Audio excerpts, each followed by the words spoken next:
My name is Lili, and I live in Chelsea, Alabama. I grew up on a cattle farm in Otagoville, Alabama. A typical day for me was waking up, eating breakfast, either going to work with my pawpaw, baling hay.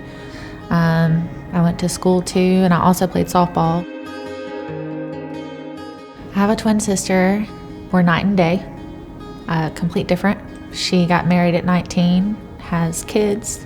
They just built a house. I'm kind of the wild twin, I guess you could say. That's what she always jokes with me about.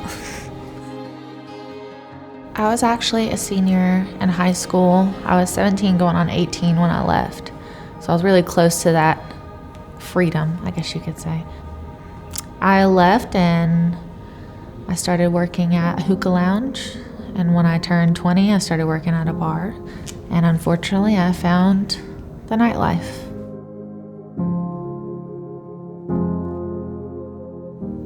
I had this friend who was actually a bartender as well, but he would come see me when he got off at his bar. One night, I had a little bit too much to drink, Then what happened. I took 3 pregnancy tests, maybe 4, I don't remember. And sure enough, I got 1 faded line and then 1 sure line. And I found out I was pregnant, and I didn't believe it. I remember where I was. I usually could tell you what I was wearing during moments like that, but I can't. But I just remember freaking out.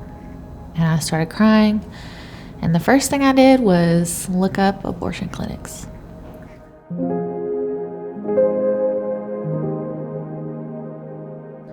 I didn't want to have to explain myself because I didn't have a boyfriend at the time. I didn't have anything going on. I was just me. And hey, I'm pregnant. No, I didn't want to do that. So I just wanted it to go away. I wanted just to be rid of it and move on. I didn't care what I had to do.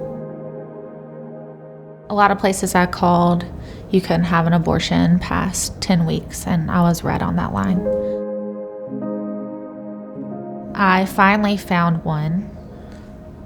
So I walk in, and just off first impression, they're not very friendly. I don't know how other abortion clinics are, but they weren't inviting. They weren't, it was sign in, sit down, wait. So I get to where they're gonna prick your finger. That's like the last step before you talk to somebody and they tell you your options. And I see like a glimpse of my sonogram. And I'm like, hey, is that my sonogram? Like, I didn't get to see it. And she was like, did you sign off? And I was like, yeah, and I signed off to hear the heartbeat. And she like looked at it closer and she gasped. And she said, it's twins.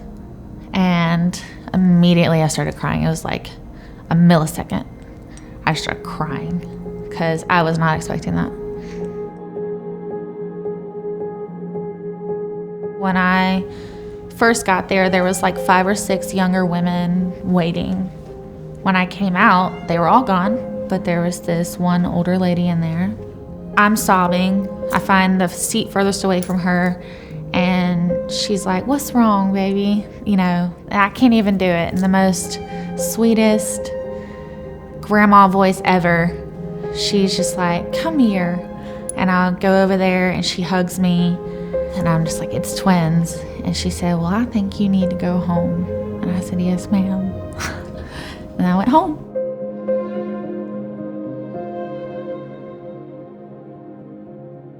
My dad's biggest thing was he wanted me to keep them and said he would help.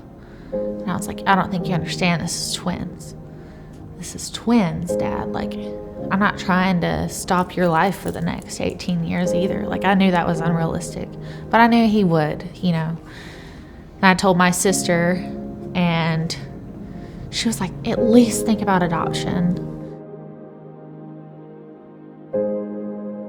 So I got connected to my counselor through the adoption agency I went through, and she laid out the options for me.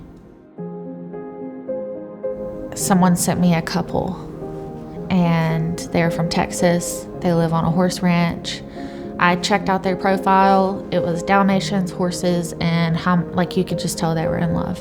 Just had a gut feeling that they were the couple. I had a C-section, and I was like, this is it. This is gonna be my life now. I had twin girls, and their names are Mozzie Tay and Taylor May.